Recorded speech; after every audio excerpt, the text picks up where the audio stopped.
আসসালামু আলাইকুম রহমতুল্লাহ। কী অবস্থা সবার, কেমন আছেন আপনারা সবাই? আজ শুক্রবার, পবিত্র জুম্মার দিন। তো জুম্মার দিন আমি তা সকাল সকাল উঠে রেডি হয়ে চলে আসলাম নিজের জন্য আতর কিনতে, সুগন্ধি কিনতে। আমাদের প্রিয় নবী হজরত মোহাম্মদ সাল্লাল্লাহু আলাইহি সাল্লাম সুগন্ধি অনেক পছন্দ করতেন। তো এবং তিনি আমাদের সবাইকে জন্য উপদেশ দিয়ে গেছেন যে তোমরা সব বেশি বেশি সুগন্ধি কিনো এবং সুগন্ধি ব্যবহার করো। তো সবাইকে জানাই জুম্মার শুভেচ্ছা। জুম্মার দিন সবাই বেশি বেশি দুরূদ পাঠ করবেন। আল্লাহুম্মা সাল্লি ওয়া সাল্লিম আলা নবিয়িনা মুহাম্মদ। জুম্মার দিন 100 বার দুরূদ পাঠ করলে 100টা গুনাহ মাফ হয় এবং 100টা সওয়াব লেখা হয়। তো সবাই ভালো থাকবেন। দেখা হবে নতুন কোনো ভিডিও নিয়ে, নতুন কোনো জায়গায়। এবং আপনাদের সুগন্ধি ব্যবহার করতে কেমন লাগে অবশ্যই জানাবেন। আমি যদিও আগে পারফিউম ব্যবহার করতাম, এখন আতরে শিফট হয়ে গেছে, এখন আমি আতর ইউজ করি।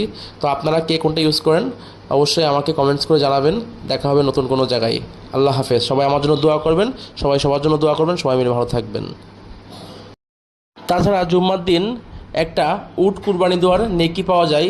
সেজন্য জুম্মার দিন আগে আগে উঠে নিজের সর্বোচ্চভাবে পরিষ্কার হয়ে এবং নিজের সর্বোচ্চ পরিষ্কার এবং ভালো কাপড়টা পরিধান করে সবার আগে যে মসজিদে পায়ে হেঁটে মসজিদে জুম্মা নামাজ আদায়ের উদ্দেশ্যে যাবে এবং সম্পূর্ণ নামাজ আদায় করে বাসায় ফিরবে, সে একটা উট কুরবানি দেওয়ার নেকি লাভ করবে। তো যারা কুরবানি দিতে পারেন না, মন খারাপ করার কিছু নাই, আল্লাহ আমাদের জন্য পথ খোলা রাখছে।